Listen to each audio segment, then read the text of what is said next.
శ్రీ గణేశాయ నమః. శారదా గురుభ్యో నమః. ఈటీవీ లైఫ్ ఆధ్యాత్మిక ఛానల్ ప్రేక్షకులకు శుభోదయం. శ్రేయస్సు కార్యక్రమానికి శుభస్వాగతం. కార్యక్రమంలో భాగంగా శుభతిథి అంశాల్లో నేటి పంచాంగ వివరాలు చూద్దాం.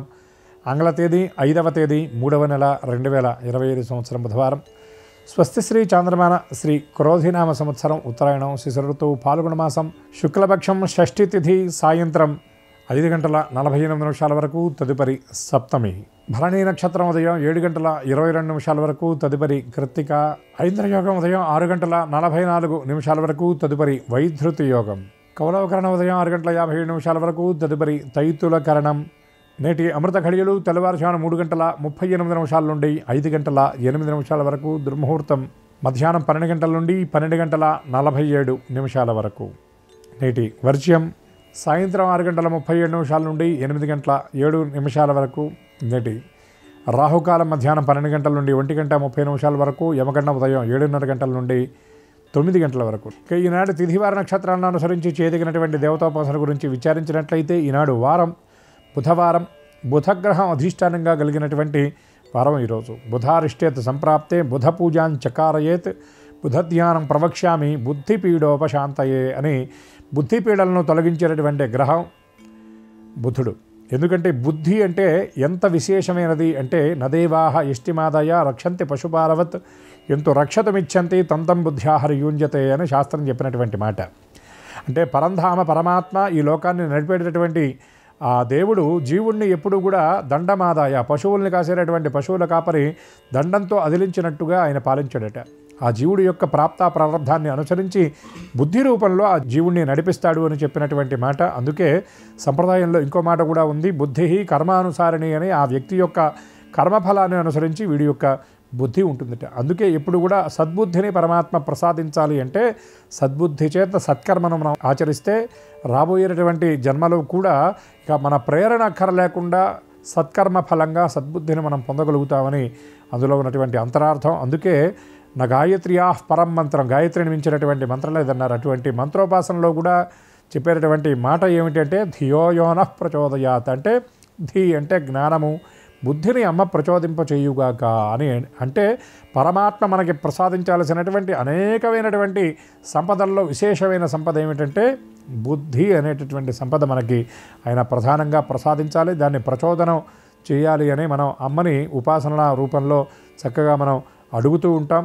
అందుకే బుద్ధి మంచిదైతేనే మన జీవనం అనేది చక్కగా సాగుతుంది. అటువంటి ఆ బుద్ధి అనేటటువంటి సంపద మనం ఎప్పుడు కూడా ఆ పరమాత్మ నుండి మనం కోరుకుంటూ ఉండాలి. అటువంటి బుద్ధుడి యొక్క దివ్యానుగ్రహం మనకి పరిపూర్ణంగా లభిస్తేనే గణితాది విద్యలన్నీ కూడా మనకి వస్తాయని జ్యోతిషశాస్త్రం చెప్పినటువంటి మాట. జ్యోతిషశాస్త్రం రావాలన్నా కూడా జాతకంలో బుద్ధుడి యొక్క అనుగ్రహం ఉండాలి. అట్లాగే వ్యాపారాలు మొదలైనవి చక్కగా సాగాలంటే బుద్ధుడి యొక్క అనుగ్రహం ఉండాలి అని ఆ శాస్త్రం చెప్పినటువంటి మాట. అటువంటి బుద్ధుడి యొక్క అనుగ్రహం మనకు లభించాలంటే బుధగ్రహ స్తోత్రపారాయణతో పాటు బుద్ధుడు అధిష్టానంగా ఉన్నటువంటి ఆ విష్ణుమూర్తి యొక్క స్తోత్రపారాయణ చేయడం కూడా విశేషమని శాస్త్రం చెప్పిన మాట. అటువంటి విష్ణుమూర్తి యొక్క దివ్యకృప, బుధగ్రహం యొక్క అనుగ్రహం అందరికీ పరిపూర్ణంగా సిద్ధించాలని హరినామస్మరణ పురస్సరంగా స్వస్తి.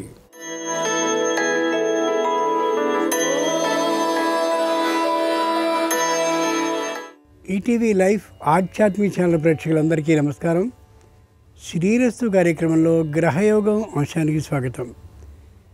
ఈనాటి గ్రహయోగం శీర్షికలో మేషాది ద్వాదశ రాశుల వారికి కలిగే శుభ అశుభ ఫలితాలని, అవసరమైన సందర్భాల్లో ప్రత్యామ్నాయ మార్గాల్ని తెలుసుకుంటారు. అంతేకాక ఏ రాశి వారికి ఏ దిక్ప్రయాణం అనుకూలంగా ఉంటుందో, ఏ రాశి వారికి ఏ దైవ దర్శనం సకల శుభాలని కలిగిస్తుందో, ఏ రాశి వారు ఏ రంగు దుస్తుల్ని ధరించినట్లయితే కార్యాలన్నీ ఆ రోజుకి నిర్విఘ్నంగా పరిసమాప్తమవుతాయో, ఏ రాశి వారికి ఏ సంఖ్య అదృష్ట సంఖ్యగా ఆ రోజు వరకు ఉండబోతుందో ఆ విశేషాలన్నింటినీ తెలుసుకుంటారు. ముందుగా నేటి పంచాంగం. ఈరోజు షష్ఠి బుధవారం, నక్షత్రం భరణి, తదుపరి కృత్తిక. నేటి గ్రహస్థితిని పరిశీలన చూస్తే మేషంలో చంద్రుడు, వృషభంలో గురుడు, మిథునంలో కుజుడు, కన్యలో కేతువు, కుంభంలో రవి శనులు, ఇక మీనంలో రాహు బుధ శుక్రులుంటే శుక్రుడు మాత్రం వక్రీకరించి ఉన్నాడు. ఈ గ్రహస్థితి ఆధారంగా మేషాది ద్వాదశ రాశుల వారి ఫలితాలని పరిశీలించి చూద్దాం. ముందుగా మేషరాశి.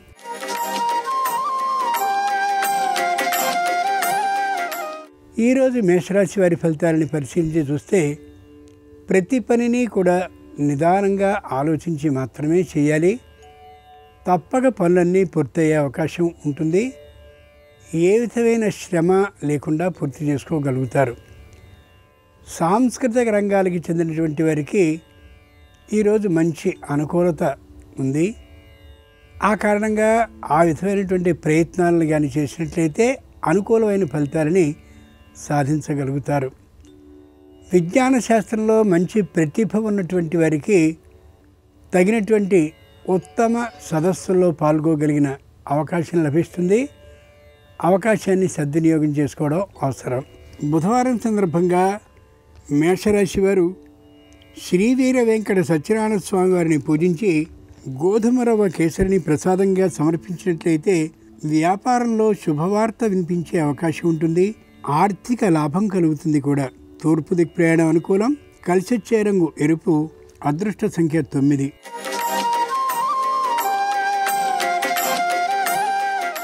ఈరోజు వృషభ రాశి వారి ఫలితాలని పరిశీలించి చూస్తే విందు వినోద సౌకర్యాలతో ఆనందంగా ఉంటారు. దూర ప్రయాణాలను చేసి దైవ దర్శనాలు చేయాలని, దేవతలకి అంతకుముందు మొక్కుకున్నటువంటి వాటిని తీర్చుకుని రావాలని ప్రయత్నాలు చేస్తారు. అన్నీ పూర్తయ్యే అవకాశం ఈ రోజుకు ఉండకపోవచ్చు, కానీ మొదటి అడుగు మాత్రం వేయడం జరుగుతుంది. కొన్నిటిని పూర్తి చేసుకోగలుగుతారు. ప్రతి వారిని నమ్మడం అనేది కాకుండా ఎవరిని విశ్వసించాలో వారిని మాత్రమే విశ్వసిస్తారు. పనులన్నింటినీ పూర్తి చేసుకోగలుగుతారు. మొగమాటం ఏమాత్రం లేకుండా వ్యవహరిస్తారు. ఆర్థికమైనటువంటి లాభానికి అవకాశం ఎక్కడుందో అక్కడ ఆ కార్యక్రమాన్ని చేపట్టాలనే గట్టి నిర్ణయానికి వస్తారు. బుధవారం సందర్భంగా వృషభ రాశి వారు శ్రీ వెంకటేశ్వర స్వామి వారిని పూజించి లడ్డూని నైవేద్యంగా సమర్పించినట్లయితే ఆకస్మిక ధనలాభానికి అవకాశం ఉంది. దక్షిణ దిక్కు ప్రయాణం అనుకూలం. కలిసొచ్చే రంగు తెలుపు. అదృష్ట సంఖ్య 7.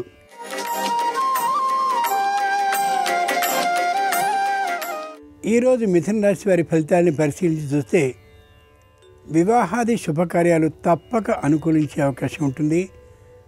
నిరుద్యోగులకి ఉద్యోగ లాభం తప్పక కలిగి వస్తుంది. విద్యార్థులు శ్రమ మీద మాత్రమే విజయాన్ని సాధించగలుగుతారు. ముఖ్యంగా ఫలాని నాటికి ఫలాని చదువు పూర్తి అవ్వాలి అనే గట్టి నిర్దేశాన్ని కానీ చేసుకోగలిగినట్లయితే సర్వత్రా విద్యార్థులకి విజయలాభం కలిగే అవకాశం బలంగా ఉంది. వృత్తి ఉద్యోగాలు చేస్తూ ఉండేటటువంటి వారు సమయపాలనని తప్పనిసరిగా పాటించి తీరాలి. లేని పక్షంలో ఇబ్బందులు ఎదురయ్యే అవకాశం ఉండొచ్చు. దాంపత్యంలో చిన్న పొరపత్యాలు వచ్చే అవకాశం ఉంది కాబట్టి ఒకరికి ఒకరు సర్దుకుపోవడం ఎంతైనా అవసరం.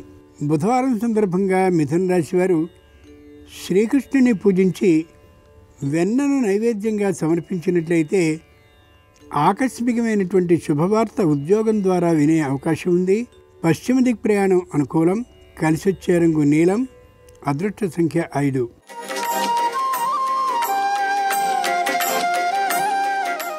ఈరోజు కర్కాటక రాశి వారి ఫలితాలని పరిశీలన చూస్తే అంతా అగమ్య గోచరంగా కనిపిస్తూ ఉంటుంది. ఏ పనిని చేయబోయినా తాత్కాలికమైనటువంటి చిన్న నింద ఇబ్బంది కలిగే అవకాశం ఉండొచ్చు. ప్రతి విషయాన్ని తేలిగ్గా తీసుకుంటూ వెళ్ళిపోవడం ఎంతైనా మంచిది. పని ఒత్తిడి మాత్రం విశేషంగా కనిపిస్తూ ఉంటుంది అన్ని రంగాల్లోనూ కూడా. పై అధికారులు విశేషంగా ఒత్తిడిని చేస్తూ ఉంటారు. క్రింద పని చేసేటువంటి ఉద్యోగుల సహకారం ఏమాత్రమూ దాదాపుగా ఉండకపోవచ్చు. కార్యాలయంలోనే ఎక్కువ సమయం గడపవలసి వచ్చేటటువంటి కారణంగా ఇంట్లో వాతావరణం వేడెక్కే అవకాశం గోచరిస్తోంది. ఆ కారణంగా పని ఒత్తిడిని తగ్గించుకోవడం కోసం, తప్పించుకోవడం కోసం కొంత లౌక్యం పాటించడం నేరం ఏమాత్రం కాబోదు. బుధవారం సందర్భంగా కర్కాటక రాశి వారు కుమారస్వామి వారిని పూజించి పొంగలి నైవేద్యంగా సమర్పించినట్లయితే నూతన ఉద్యోగ అవకాశాలు ఉండొచ్చు. ఆర్థిక లాభం కూడా కలుగుతుంది. ఉత్తర దిక్ ప్రయాణం అనుకూలం. కలిసొచ్చే రంగు పసుపు. అదృష్ట సంఖ్య 3.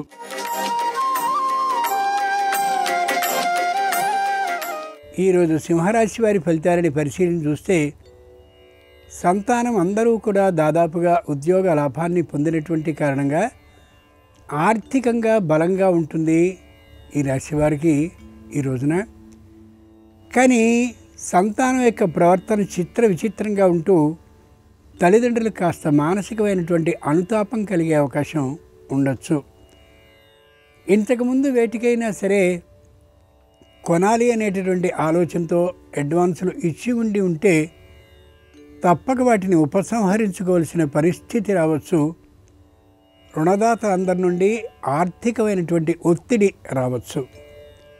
ఇంతకుముందు ఏవైనా వ్యాపారాలు కానీ ఈ నిర్మాణానికి సంబంధించిన, కొనుగోళ్లకు సంబంధించిన, అమ్మకాలకు సంబంధించిన వ్యాపారాలు కానీ చేసి వ్యవహారాలు చేసి ఉన్నట్టయితే వాటిలో ఏ పొరపాట్లు లేకుండా ఉండేలా ప్రత్యేకంగా 2-3 రోజుల పాటు దాని మీదే కూర్చుని సరి చేసుకోవడం అవసరం. లేని పక్షంలో విషయం న్యాయస్థానం వరకు కూడా వెళ్ళే అవకాశం ఉండొచ్చు.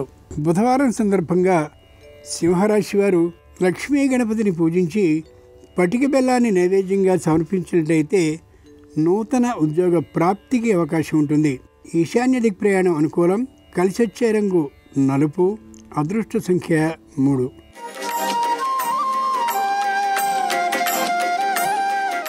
ఈరోజు కన్యారాశి వారి ఫలితాలని పరిశీలన చూస్తే తాత్కాలికంగా వచ్చినటువంటి నింద క్రమంగా తొలగిపోతూ ఉంటుంది. అయినప్పటికీ కూడా ఆ నిందని చాటుమాటుగా అనుకునేటటువంటి అవకాశాలు లేకపోలేదు. నూతనంగా ఇంటిని కట్టాలి అనేటువంటి ఆలోచనతో ఉంటారు. దాదాపుగా ఇల్లు నిర్మాణం అవుతూ ఉండొచ్చు కూడా. ఏ పనిని చేయాలన్నప్పటికీ కూడా విశేషమైనటువంటి ప్రయత్నాన్ని చేయవలసి వస్తుంది. శ్రమ మీద మాత్రమే విజయం సాధింపబడే అవకాశం ఉండొచ్చు. తమకు అయాచితంగా వచ్చినటువంటి ఉద్యోగ లాభాన్ని తిరస్కరించే అవకాశం ఉండొచ్చు. కారణం దీనికంటే ఎక్కువ ఆదాయం వచ్చేటటువంటి మరో వృత్తి లభించినటువంటి కారణంగా. బుధవారం సందర్భంగా కన్యారాశి వారు వేణుగోపాల స్వామి వారిని పూజించి ఆవు పాలని నైవేద్యంగా సమర్పించినట్లయితే నూతన ఉద్యోగంలో భద్రత సిద్ధించే అవకాశం ఉంటుంది ఆర్థిక లాభంతో. ఆగ్నేయ దిక్ ప్రయాణం అనుకూలం. కలిసొచ్చే రంగు నలుపు. అదృష్ట సంఖ్య 2.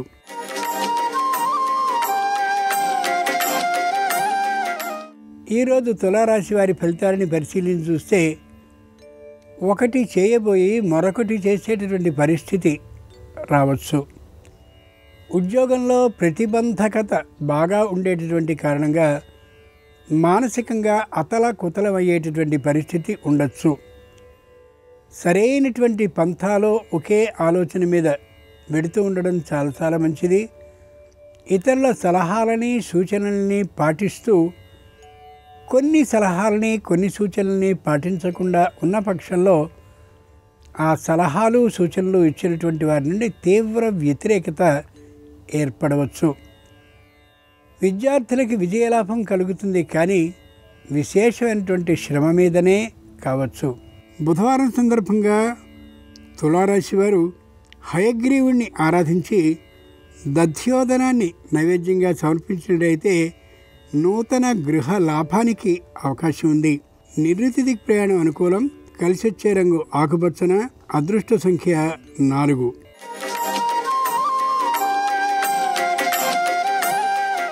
ఈరోజు వృశ్చిక రాశి వారి ఫలితాలని పరిశీలించి చూస్తే సందేహాలు అనుమానాలు మరింతగా ఉండే కారణంగా ఒక పనిని చేయబోవడం మళ్ళీ ఆగిపోవడం, ఒకరి సూచనని తీసుకోవడం మళ్ళీ కాదనుకోవడం, ఒకరి సలహాని వినడం సగం పని చేసిన తర్వాత మళ్ళీ ఆలోచనతో ఆగిపోవడం, ఇలా ముందు వెనుకలుగా సాగుతూ ఉంటుంది. సంప్రదాయాన్ని పాటించాలి అని అనుకున్నప్పటికీ కూడా సంప్రదాయాన్ని పాటించడం అనేది సాగకపోవచ్చు. తద్వారా ఆలోచనలు మరొక తీరుగా సాగుతూ ఉండొచ్చు. తల్లిదండ్రుల మాటని కొద్దిగా వినడం చాలా చాలా మంచిది.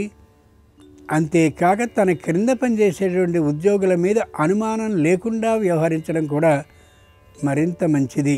బుధవారం సందర్భంగా వృశ్చిక రాశి వారు కాణిపాక గణపతిని ఆరాధించినట్లయితే, ద్రాక్ష పండ్లను నైవేద్యంగా సమర్పించినట్లయితే విఘ్నాలు పూర్తిగా తొలగిపోయి ఆర్థిక లాభానికి అవకాశం ఉంది. వాయువ్య దిక్ ప్రయాణం అనుకూలం. కలిసొచ్చే రంగు ఎరుపు. అదృష్ట సంఖ్య 6.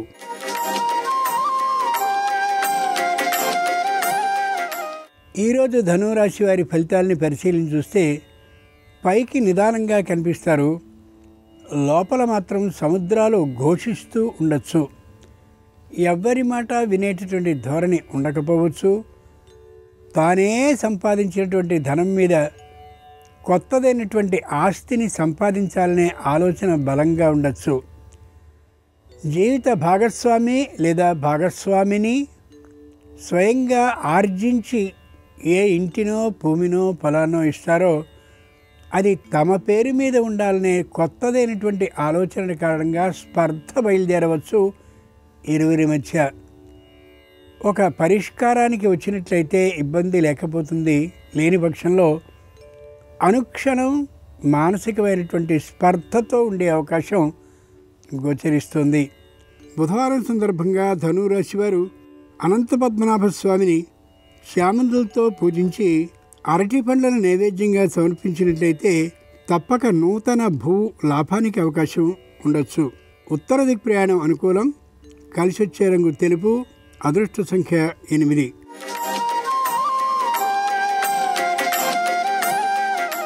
ఈరోజు మకర రాశి వారి ఫలితాలని పరిశీలించి చూస్తే తామన్నదే కావాలి అనేటటువంటి పట్టుదలని పూర్తిగా కోల్పోతారు.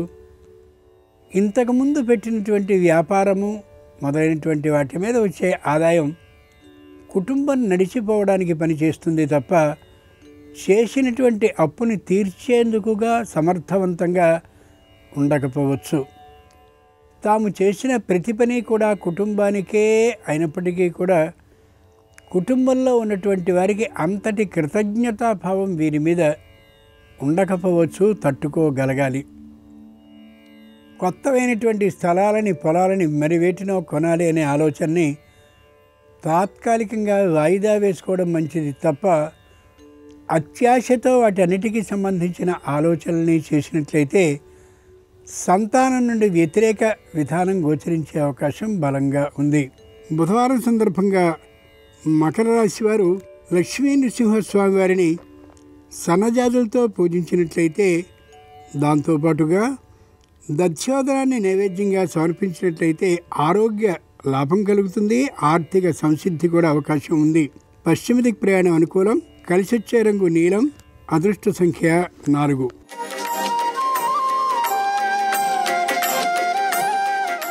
ఈరోజు కుంభరాశి వారి ఫలితాలని పరిశీలించి చూస్తే మాట ఏమాత్రము పడకుండా ఉండాలనే గట్టి నిర్ణయంతో ఉంటారు. బంధుమిత్రుల్ని చక్కగా చేరతీస్తారు. ఎవ్వరితోనూ విరోధభావాన్ని కలిగి ఉండరు. ఆరోగ్య విషయంలో అత్యంత శ్రద్ధని పాటిస్తూ ఉంటారు. ఇంతకుముందు చేసినటువంటి రుణాలు ఏవైనా ఉన్నట్లయితే అవి దాదాపుగా పూర్తయ్యేంత వరకు కూడా సొమ్ముని జాగ్రత్తగా పొదుపు చేసుకుంటూనే ఉంటారు. దైవాలకి సంబంధించినటువంటి దర్శనం కోసం, స్నానాల కోసం వెళ్ళవలసినటువంటి యాత్రల్ని వాయిదా వేసుకుంటారు. ఈరోజు వృత్తి ఉద్యోగ వ్యాపారపరమైనటువంటి ఆదాయాలు ఈ రాశి వారికి మధ్యమ స్థాయిలోనే ఉంటాయి తప్ప విశేషంగా ఉండే అవకాశం మాత్రం ఉండకపోవచ్చు. బుధవారం సందర్భంగా కుంభరాశి వారు వీర వెంకట సత్యనారాయణ స్వామి వారిని పూజించి దధ్యోదనాన్ని నైవేద్యంగా సమర్పించినట్లయితే తప్పక సకల సమస్యలు పరిష్కరింపబడి ఆర్థిక లాభం కలిగే అవకాశం ఉండొచ్చు. దక్షిణ దిక్ ప్రయాణం అనుకూలం. కలిసొచ్చే రంగు నలుపు. అదృష్ట సంఖ్య 1.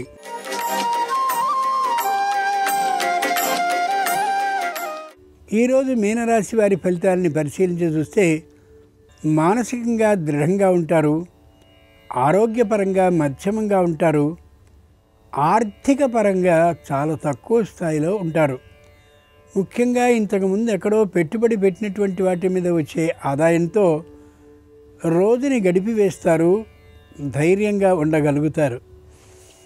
ఇంతకుముందు చేసినటువంటి రుణాలు ఏవైతే ఉన్నాయో వాటిని తీర్చడం కోసం వడ్డీలకు వీటికి అంటే అసలుకి సరిపోయే తీరుగా ఏ రోజు ఆ రోజు ఆదాయాన్ని సమీకరించుకోగలుగుతారు. సంఘంలో మంచి కీర్తి ప్రతిష్టలుంటాయి. అధర్మానికి పూర్తిగా దూరంగా ఉంటారు. ధర్మబద్ధమైనటువంటి విధానంలోనే ఉంటారు తప్ప పొరపాటున ఆర్థికమైనటువంటి లాభం వస్తుంది కదా అని ఏ విధమైనటువంటి అధర్మ బుద్ధి లేకుండా ఉండగలుగుతారు, ఉంటారు కూడా. బుధవారం సందర్భంగా మీనరాశి వారు కళ్యాణ వెంకటేశ్వర స్వామి వారిని పసుపు అక్షతలతో పూజించి గారెలను నైవేద్యంగా సమర్పించినట్లయితే ఆగిన పనులన్నింటిలోనూ కదలిక, ఆర్థిక లాభము కలిగే అవకాశం ఉంది. తూర్పు దిక్కు ప్రయాణం అనుకూలం. కలిసొచ్చే రంగు ఎరుపు. అదృష్ట సంఖ్య 2. ఇవి ఈనాడు ద్వాదశ రాశుల వారికి కలిగే శుభ అశుభ ఫలితాలు. ఈరోజు బుధవారం అయినటువంటి సందర్భంగా శ్రీ మహావిష్ణు అనుగ్రహం సంపూర్ణంగా సర్వరాశుల వారికి కలగాలని హృదయపూర్వకంగా ప్రార్థిస్తూ స్వస్తి.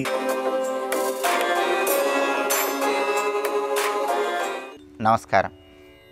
బాగా కష్టపడి చదువుకున్న మంచి ఉద్యోగం లభించక ఇబ్బంది పడుతున్న తరుణంలో, అర్హతకు తగిన ఉద్యోగం లభించక ఇబ్బంది పడుతున్న తరుణంలో అర్హతకు తగిన ఉద్యోగం లభించాలంటే ఎలాంటి ప్రత్యేకమైన విధి విధానాలు పాటించాలో నేటి శుభం లాభం అనే శీర్షికన పరిశీలిద్దాం. ఎవరైనా సరే బాగా కష్టపడి చదువుకున్నప్పటికీ ఇంటర్వ్యూలలో విజయం సాధించలేక ఇబ్బంది పడుతూ అర్హతకు తగిన ఉద్యోగం లభించక ఇబ్బంది పడుతున్నటువంటి తరుణంలో మంచి ఉద్యోగం లభించాలంటే కొన్ని ముఖ్యమైనటువంటి విధి విధానాలు పాటించాలి. వాటిలో ముఖ్యమైనది ఏంటంటే, ప్రతిరోజు సాయంకాలం పూట మీ ఇంటి గుమ్మం ముందు ఆవు నెయ్యి, నువ్వుల నూనె, ఆముదం ఈ మూడింటిని కలిపి ప్రమిదలో పోసి దీపాన్ని వెలిగించాలి. ఈ దీపాన్ని 41 రోజులు కానీ 21 రోజులు కానీ ఇంటి గుమ్మం ముందు సాయంకాలం పూట వెలిగించినట్లయితే అర్హతకు తగిన ఉద్యోగం లభిస్తుంది. అలాగే ప్రతి గురువారము కూడా ఆలుగడ్డలు ఉడికించి చల్లార్చి వాటిలో కొద్దిగా ఉప్పు కలిపి గోమాతకు ఆహారంగా తినిపించడం ద్వారా కూడా మంచి ఉపాధి లభిస్తుంది, సరైన ఉద్యోగం లభిస్తుంది. అలాగే తల్లితో ప్రతిరోజు కానీ ప్రతి మంగళవారం కానీ తల్లిగారితో దర్భగడ్డితో దిష్టి తీయించుకుంటూ ఉన్నట్లయితే కూడా అర్హతకు తగినటువంటి ఉద్యోగము త్వరగా లభించడానికి ఆస్కారం ఉంటుంది. అలాగే శ్రీమన్నారాయణమూర్తి మనకు త్వరగా ఉద్యోగాన్ని అనుగ్రహింపజేస్తాడు. శ్రీమన్నారాయణమూర్తి అనుగ్రహం ద్వారా మన చదువుకు తగినటువంటి ఉద్యోగం లభించాలంటే బుధవారం పూట విష్ణు సంబంధమైనటువంటి ఏదైనా ఆలయానికి వెళ్ళాలి. శ్రీరాముడు, శ్రీకృష్ణుడు, లక్ష్మీ నరసింహస్వామి, వెంకటేశ్వర స్వామి ఇలా విష్ణు సంబంధమైనటువంటి ఆలయానికి వెళ్ళి విష్ణుమూర్తికి మిరియాల పొంగలి నైవేద్యంగా సమర్పించాలి. ఆ మిరియాల పొంగలి ఆలయ ప్రాంగణంలో భక్తులకు పంచిపెడితే కూడా చదువుకు తగిన ఉద్యోగం, అర్హతకు తగినటువంటి ఉద్యోగం లభించటానికి ఇది విశేషంగా సహకరిస్తుంది. అలాగే చాలామంది ఎంత తెలివితేటలున్నా కూడా ఇంటర్వ్యూలలో రాణించలేక ఇబ్బంది పడుతూ ఉంటారు. తెలివి ఉన్న ఇంటర్వ్యూలలో రాణించలేక ఇబ్బంది పడేవాళ్ళు ఇంటర్వ్యూకి వెళ్ళే ముందు కొద్దిగా పెరుగు, తేనె నోట్లో వేసుకుని వెళ్ళాలి. అలా చేస్తే చంద్రబలము, శుక్రబలము కలుగుతాయి. దానివల్ల ఇంటర్వ్యూలలో అధికారులను వాక్చాతుర్యంతో సులభంగా ప్రసన్నం చేసుకోవచ్చు. అలాగే ప్రతిరోజు కూడా శ్రీ మహావిష్ణువుకు సంబంధించిన ఓం వషట్కారాయ నమః అనే సులభమైనటువంటి మంత్రాన్ని 108 లేదా 54 లేదా 21 సార్లు పఠిస్తూ ఉన్నట్లయితే 41 రోజుల్లో మంచి ఉద్యోగం, అర్హతకు తగిన ఉద్యోగం, చదువుకు తగిన ఉద్యోగం లభించటానికి ఈ మంత్రం విశేషంగా సహకరిస్తుంది. అలాగే ఇంటర్వ్యూ హాల్లో వాక్చాతుర్యంతో అధికారులను ప్రసన్నం చేసుకోవాలంటే ఇంటర్వ్యూ హాల్లోకి వెళ్లే ముందు ఓం శర్మణే నమః అనే మంత్రాన్ని 21 సార్లు లేదా కనీసం 11 సార్లు చదువుకొని ఇంటర్వ్యూ హాల్లోకి వెళ్ళండి. అప్పుడు మీ వాక్చాతుర్యంతో అధికారులను చాలా సులభంగా ఆకట్టుకోవచ్చు. అలాగే వీలైనప్పుడల్లా బుధవారం పూట గణపతి ఆలయ ప్రాంగణంలో ఉత్తర దిక్కులో కొబ్బరి నూనెతో 5 ఒత్తుల దీపాన్ని వెలిగించడం ద్వారా కూడా ఉద్యోగపరమైనటువంటి సమస్యలు అధిగమించవచ్చు. ఈ విధి విధానాలు పాటించండి. చదువుకు తగిన ఉద్యోగం, అర్హతకు తగిన ఉద్యోగం పొంది సమస్త శుభాలను సిద్ధింపజేసుకోండి. రేపు మంత్రాలయం రాఘవేంద్ర స్వామి వారి జయంతి. ఈ సందర్భంగా రాఘవేంద్ర స్వామిని ఏ విధంగా పూజిస్తే గురుబలాన్ని పెంపొందింపజేసుకొని సమస్త శుభాలను సిద్ధింపజేసుకోవచ్చు. అలాగే రేపు రోహిణీ నక్షత్రం గురువారంతో కలిసి వచ్చింది. గురువారంతో కలిసి వచ్చినటువంటి రోహిణీ నక్షత్రం ఉంది కాబట్టి మారేడు దళానికి సంబంధించిన ఎలాంటి విధి విధానం పాటిస్తే ధనపరంగా అద్భుతమైన శుభ ఫలితాలను సిద్ధింపజేసుకోవచ్చో రేపటి శుభం లాభం అనే శీర్షికన పరిశీలిద్దాం. నమస్కారం. ఈ కార్యక్రమాన్ని తిరిగి చూడాలనుకుంటే www.youtube.com/ETV Life Spiritual లో చూడవచ్చు.